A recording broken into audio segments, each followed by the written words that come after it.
कुल में जन्मा है, ब्राह्मण के घर में जन्मा है, ब्राह्मण परिवार में तेरा जन्म हुआ है, तो तू मंदिर जाया कर, देवालय जाया कर, एक लोटा जल शिव को चढ़ाया कर। आप किसी भी वर्ण के हो, ब्राह्मण हो, क्षत्रिय हो, वैश्य हो, शूद्र हो, ब्राह्मण के शरीर में रक्त है, वैश्य के शरीर में रक्त है, क्षत्रिय के शरीर में रक्त है, शूद्र के शरीर में रक्त है। जब हॉस्पिटल में बीमार पड़कर जाते हो और ब्लड की जरूरत पड़ती है, शरीर में रक्त की जब जरूरत पड़ती है, तो रक्त चढ़ाते समय यह नहीं देखा जाता कि यह ब्राह्मण का है, क्षत्रिय का है, वैश्य का है कि शूद्र का है। उस समय तो प्राण बचाने के लिए केवल ब्लड की, खून की जरूरत होती है। वो ब्राह्मण, क्षत्रिय और वैश्य नहीं देखा जाता, केवल रक्त देखा जाता है कि हमें रक्त चाहिए। जैसे हॉस्पिटल में केवल ब्लड देखा जाता है, खून देखा जाता है, खून की जरूरत पड़े तो ये नहीं देखा जाता कि ये ब्राह्मण का है कि क्षत्रिय का है कि वैश्य का है कि शूद्र का है। उस समय तो केवल रक्त देखा जाता है।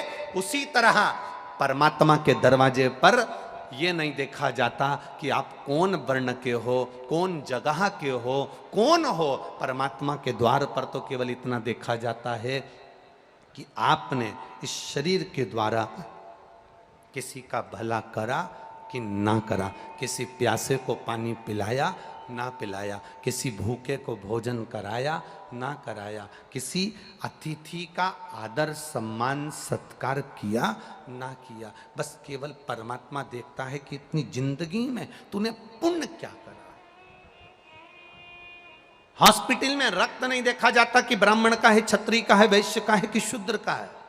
उस समय पर जान बचाने के लिए केवल रक्त की जरूरत है, तो रक्त लाया जाता है, खून लाया जाता है और उस खून को चढ़ाया जाता है। अब कोई व्यक्ति कह दे कि नहीं साहब, मरने वाले व्यक्ति से पूछा जाए साहब कि आपको कौन सा खून अच्छा लगेगा, बोला जाए आपको ब्राह्मण का रक्त चढ़ाया जाए कि वैश्य का चढ़ाया जाए कि क्षत्रिय का चढ़ाया जाए कि शूद्र का चढ़ाया जाए। जैसे होटल में डिमांड होती है कि नहीं होती है, अरे बोलो तो जम के, सर कौन सी सब्जी लाऊं, पालक पनीर, मटर पनीर, चना पनीर, शाही पनीर, कौन सी लाऊं। उसी तरह हॉस्पिटल में कोई नहीं पूछेगा कि आपको ब्राह्मण का रक्त लाया जाए, वैश्य का लाया जाए, क्षत्रिय का लाया जाए कि शूद्र का लाया जाए, क्योंकि रक्त रक्त होता है। उस समय पर तो देखा जाता है कि व्यक्ति के प्राण कैसे बच जाएं। उसी तरह मरते समय, प्राण छोड़ते समय, मृत्यु की सैया पर पड़े हुए, मृत्यु की सैया पर जाते समय जब प्राण छूट रहे होते हैं, मरने वाले व्यक्ति से यह नहीं कहा जाता कि तुम पुलाव खा लो कि रोटी खा लो कि मक्का की रोटी खा लो कि ज्वार की रोटी खा लो। मरने वाले व्यक्ति जब अंतिम सांसें चल रही होती है, प्राण छूट रहे होते हैं, तब उससे कहा जाता है मुख से राम कह लो, कृष्ण कह लो, शिव कह लो, भगवान का गुणगान कर लो, मंत्र जाप कर लो, क्योंकि ये जीवन मिला है, इसकी सार्थकता परमात्मा के नाम से है, इसकी सार्थकता भगवान के नाम से है और भगवत भजन से है। उसकी सार्थकता मूल शिव भक्ति से है, भगवान के भजन से है।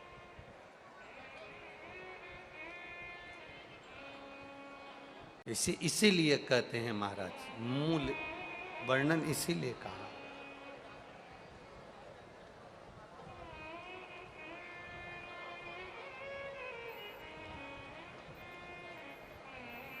शिव शिव शिव शिव जप ले रे बंदे, जीवन है ये थोड़ा, दौड़ा जाए रे समय का घोड़ा, दौड़ा जाए रे समय का घोड़ा। ना तेरा ना मेरा बाबू, इस घोड़े पर प्रभु का काबू। समय का जो घोड़ा है उस पर परमात्मा का काबू है। अच्छे से अच्छा करोड़पति जिसके पास दुनिया का सारा वैभव हो, दुनिया की सारी दौलत हो, दुनिया का सारा धन हो, दुनिया की सारी सत्ता हो, वो कितने भी ऊंचे ओहदे पर बैठ जाए, कितनी भी प्रतिष्ठा आ जाए और कितना भी धन आ जाए, अच्छे से अच्छा करोड़पति व्यक्ति भी अपने गए हुए समय को वापस नहीं ला सकता, ये निश्चित है। करोड़ से करोड़पति, धनपति, अरबपति, सत्तापति, वैभवपति, जिसके पास में कोई कमी ना हो, वो गए हुए समय को वापस नहीं ला सकता। और दुनिया में ऐसा कोई गरीब पैदा नहीं हुआ जो दान नहीं कर सकता। शिव महापुराण की कथा कहती है, कुछ भी दान करने का ना रहे तो अपने चेहरे की स्माइल दान में दे दीजिए, प्रसन्नता दान में दे दीजिए। उससे बढ़कर भी कोई सुख नहीं होता, उससे बढ़कर कोई आनंद नहीं होता। अब देव परमात्मा की भक्ति का गुणगान, देवराज नामक का ब्राह्मण जो थकित रह गया, शिव मंदिर में गया, शरीर में ताप पड़ रहा था, शरीर में कष्ट पड़ रहा था, शरीर में रोग हो रहा था, शरीर में बुखार पड़ रहा था, और वो शिव मंदिर में दुबक कर बैठा हुआ था, क्योंकि शरीर में ताप आ रहा है, शरीर में कष्ट आ रहा है, दुबका हुआ।